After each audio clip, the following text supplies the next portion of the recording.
We've never seen anything like it before. It's clear the RoboCall controversy has struck a chord with Canadians. Just how many? Today, Elections Canada gave us a glimpse, confirming an investigation is underway after hearing from tens of thousands of Canadians. Terry Milewski is on Parliament Hill tonight with what this means. Terry?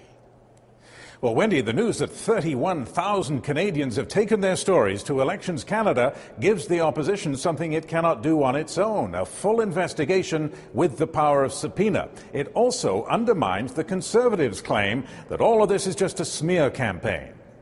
The last phone call came from the same number that all the other calls had come from, which I'd found out was the Conservative Party. Astrid Diamond is one of the 31,000. She told Elections Canada she was pestered in last year's campaign by calls from the Conservatives. There was a brief pause and she said, "Well, I'm just phoning to let you know that the polling stations have changed." And I looked at the phone and I said, "Crap."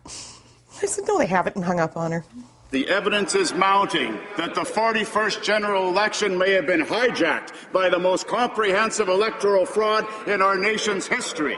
What are your speaking notes, your robo-points that you want to make today, Mr. Speaker? The answer was that the Liberals are to blame.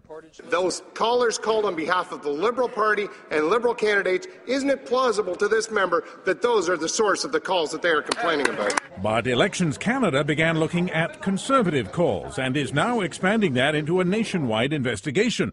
It says Elections Canada has received a high volume of complaints in recent days. More than 31,000 contacts have been initiated with Elections Canada by Canadians. Elections Canada is reviewing these and will take action as appropriate. That is unprecedented. After the 2008 election, there were less than 1,400 complaints and fewer than 400 in each of the previous 3 elections. Defies anything I've ever seen.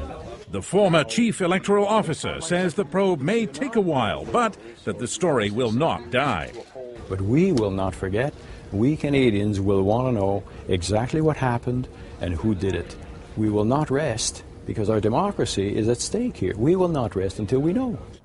Kingsley also took issue with the notion that Elections Canada is a toothless tiger. He says it has the power to spend whatever it takes, whether the government likes it or not, to run down every lead, Wendy.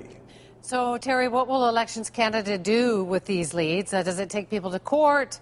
Does it file a report? Well, potentially both. If there is fraud or deception, that's criminal, and there could be charges if they find out who's to blame. But if the calls are just rude or annoying, that wouldn't be prosecuted. But Elections Canada says it will make a full report to Parliament on all of this, so we should all know what they find. Wendy. Thanks so much, Terry.